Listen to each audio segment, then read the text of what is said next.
Actually, running back from 90th birthday weekend because Chloe, who is house sitting, and Sarah, who is now temporary midwife, are currently at our house dealing with puppies. Gosh.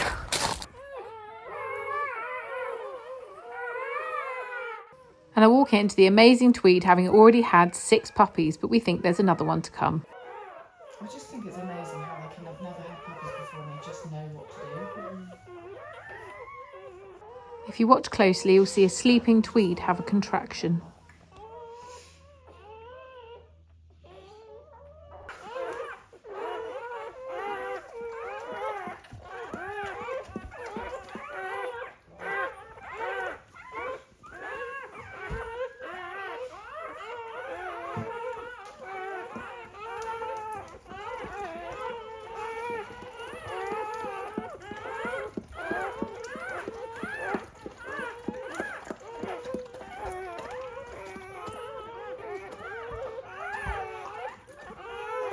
That's puppy number 6 here, and she doesn't need any intervention. She knows exactly what she's doing, but we're just here in case there's a problem. And after Tweed has removed the placenta and given her a vigorous lick, she's ready to take her first breath.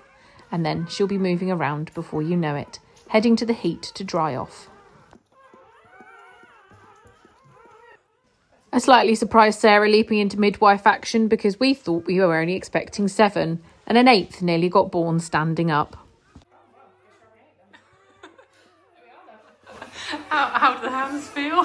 Good. That was some very good. That was some very good midwifery. It's like, oh my god, there's a puppy. Oh, good cow. Well, that was a manic day. Massive thank you to Chloe and Sarah. I have to say, when I asked them if they'd mind standing in to be potential midwives, I wasn't expecting it to actually happen, but here we are, 8 puppies later. We've got 3 yellow boys and a black boy, and we have got 2 black girls and a yellow girl. So we've got one of everything, which is amazing. Tweed has done it really well. The next step will be to give this a big clean out. I'm going to give it a wipe over today, but not completely disinfect everything now because they're just settling down and everyone seems to be happy. I think my plan will be to give it a full clean tomorrow. I'll take all the lining out and do the whole lot, and then, well, I'll show you what happens as they grow. This is my very technical weighing room. I weigh the pups. I have a record keeping book, so this is an example of previous litters. Tells you how many, and then I weigh them, and I normally add into this what dates they were wormed. So it will say when they've been wormed, and then when I add collars, I then add that to it. However, with this litter, really helpfully, the smallest 2, a yellow girl and a black dog, and they're the 2 that I only have one of each of. So I'm just tracking their weight for the moment. Probably around day 7, I'll then add collars, but I prefer not to add them too early because it can just upset mum a bit. So this little girl, about 360-ish, and she was 324. So we're going in the right direction.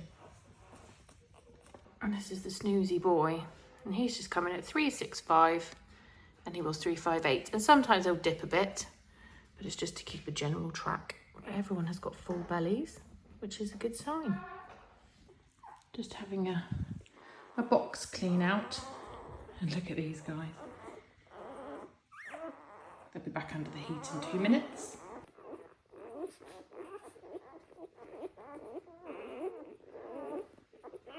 Please excuse my messy clothes. We are day 3, and I have just cleaned up these guys. This is the whelping box in the whelping room, and I will show you around in a second. The room is purpose built with washable walls and washable floor, and the puppies are currently in the whelping box, but they will move to a different kind of box as they grow older. A lot of people prefer vet bed. I prefer rubber matting. This stuff is brilliant. It's anti-slip. They can walk on it very easily, but it's easy to disinfect. And if, like me, you have a mother that is a really serious bed digger, this is the stuff to use because it's so easy to clean, but they can't ruck it up. So we use that just for the first week-ish, and then they go onto vet bed. And then at the moment, it's a fairly bland room. I've got a dog bed for Tweed to go back in over there. I've just cleaned it out. We've got a double door system, which gives us 2 options. On the right-hand side, I can bring things like a wheelbarrow through. As they get older, I will convert the room, and you'll see later it gets converted. This drain gets completely covered, and we end up having a toileting space. And the right-hand door has an anti-jump section to stop the puppies from just running straight out of the door as they get older. And they've just come back into their bed after having a good clean, and everyone is now warming under the heat lamp. Tweed has been off having a bone, so I am just going to go and grab her now and bring her back in. It's a full-blown bun fight at the milk bar at this age. If I end up with a slightly smaller puppy, or I've got a couple that are slightly smaller and a couple slightly bigger, I will swap them around, but this litter are so incredibly even. Today is puppy collar day, and we have one of the puppies here that's just been weighed, and then we're going to choose a collar. Now, I have 2 types of collar. One is a Velcro one, which is the near ground, and then we've got the clasp ones. We don't actually put the clasp ones on until they're a little bit older. We put them on when they start walking around. So it's Velcro collars today. This one looks incredibly excited to have her Velcro collar put on. I do cut them down so there's less to get caught up, and I just make sure that I can get one finger through the collar, which isn't enough for them to get a leg stuck, but these things do break open quite easily. This is Mr. Orange having a quick weigh-in. As you can see here, it's collar day. They've all had their collars put on. They're all chilling in the sunshine while we have a bit of a clean out. They are all 450 to 500 grams, so very even litter of 8 there. And this will just help me track what's happening in terms of personalities and other things. Up until now, I am not too worried about having collars on them because I could see that they were all growing. But now it just helps me to know who's going to be the naughty one, who's going to be the chilled out one, or at least get a bit of a guide anyway for when they go to their new homes. So you can see with these collars, I cut off any of the excess to try and keep them as neat as possible so that they don't get stuck to each other's Velcro. However, I do have loads of spare collars because I just find they don't last particularly long, but they are really good for puppies of this age. And I try to make sure that I can get a finger, sorry Papa, underneath the collar so that we know that they've got some growing room, because it's amazing how quickly these guys grow.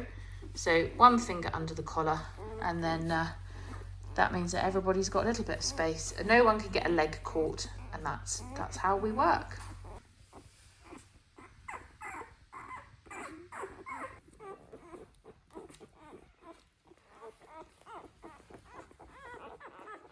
These guys behind me are nigh on a week old, and I just thought I would do a very quick, these are all the things that I have, not everything, but my kind of essentials that I keep in my puppy room selection.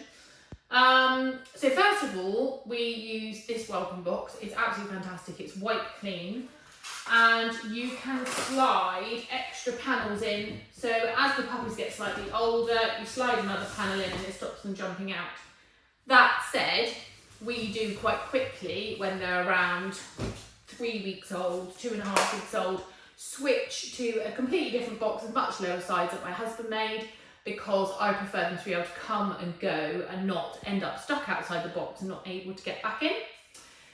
So inside this, we use rubber matting. It's easy to wipe, heat absorbent, and you can sterilise it very easily. It's also non-slip, and all of my dogs are really bad diggers when it comes to bedding, not gardens. But I find that they will really dig up bedding and then end up wrapping puppies in it and try and lay on top of it. So absolute nightmare. They're just starting to go onto vet bed when she's not here. And then when they get to about 2 weeks old, they'll be able to toddle around more, move out the way. And then I then put them completely on vet bedding, and they stay on vet bed until they leave here, basically. So my whelping must-haves. You saw a little bit of the label with Tweed. My whelping must-haves, where do we start? Right, stethoscope. I use this, I've had to use it once for for a puppy that was a little bit listless a couple of years ago, but actually she just got very cold. Once she warmed up, she was absolutely fine. So I have one of these just so that I know. And I also have, along those lines, Puppy Stim, which is something that you can give to puppies, or Puppy Lifesaver they call it, for those that are really flagging. Again, thankfully not had to use that. And for if anybody looks poorly, not really puppies, but mum, or some people take the temperature as they think labour's coming, and it can give you an idea of the temperature drop 24 hours before. I can't say I've ever been successful with this as a predicting method of when puppies are coming, and I just go with the flow. However, I do have a thermometer because you never know when you might need it. And my backup book, which I won't read out loud because not every platform likes that terminology. However, the Book of the Female Dog, we'll call it, which is my Bible in case I go into like a panic meltdown, which I basically do every time I have a litter of puppies, because I find it really stressful. So we also have a suction point for the puppies if they end up with inhaling a little bit of gunk. These are great because you can suck the gunk out of them quite quickly from the nasal cavity. I also have a dog breeding record book, which you would have seen or will see in another part of this video, where I just keep tabs on weights and things. I also keep a feeding set with a cleaner and some milk and sterilising fluid, and also some puppy milk as a backup. Again, it's not something I normally need, but you can pretty much guarantee it will be a Saturday night or a Sunday night, all the shops will be shut, there'll be a puppy that you're panicking about, and I just feel like if I've got it here, then I'll panic slightly less. I also keep some plastic gloves, some latex gloves, black ones, just for making sure that I'm hygienic and clean if I need to swap between puppies. Poo bags, always essential. Wet wipes, I find that they're great if puppies end up with a sticky bottom, sticky eyes, obviously different wet wipes, etc. because if they're kind to babies, they're kind to puppies. Also, I weigh puppies in a mixing bowl when they're really small with some kitchen scales. If it's not broken, don't fix it. So this I find works really well, and then I just record that in my book. You don't need high-tech kit. Low-tech is fine, it's about time with these guys. I also have a lot of the kind of syringe ends. I actually use these mostly for things like panicure, especially when these guys get older, but I give panicure for 3, I think it's 2.5 weeks, I forget every time, before mum whelps, and then up to 2 days after. And that's a wormer, for those of you that don't know. It's a very common wormer that we use in the UK. And so I give panicure, and then when these guys get to 2 weeks, 5 weeks and 8 weeks, they also are on a worming programme, so they will have panicure too, just to make sure that we are worm burden free. I also touched on this, or will touch on this in another part of the video, and that is about puppy collars. So we start with these little, they're like light fabric Velcro ones, which are super, and I always have tons of spares because they go through them quite quickly.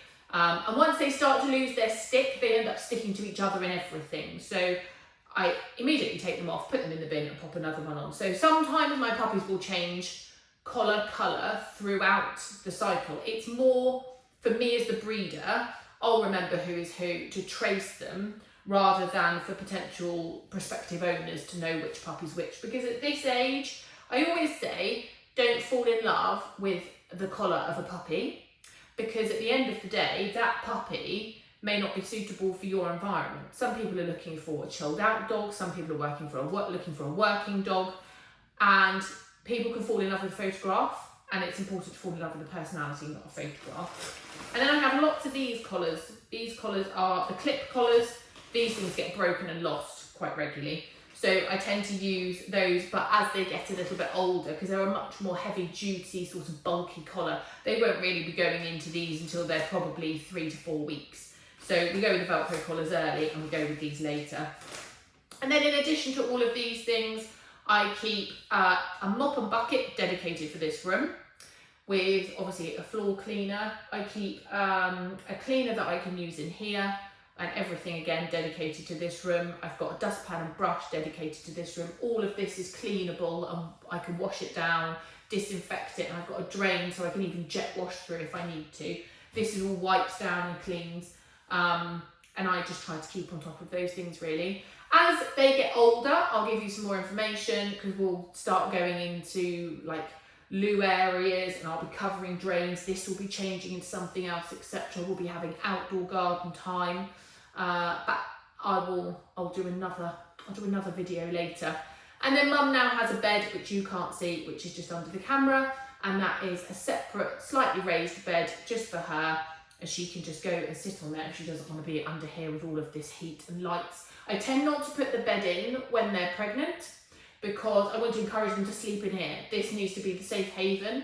Once they've had the puppies, 24 hours later, that bed comes in, she can then move away from the heat source, she can move away from the puppies and she can sleep in her own section. But again, I use it's basically a canvas bed that's completely washable, easy to disinfect. Then if we do get any bug bacteria or people are coming and going for puppy viewings, I can just clean the whole thing down and we know that we're not bringing germs in constantly because these guys are still quite small. So if you've got any questions about things that you've seen or you think to yourself, I wonder why she does that, I wonder why she doesn't have that, should she have this? Let me know in the comments and I will do my best to answer you. And if you want to see anything more or you have got anything you'd like me to show in my next video, let me know down below and I will do my best.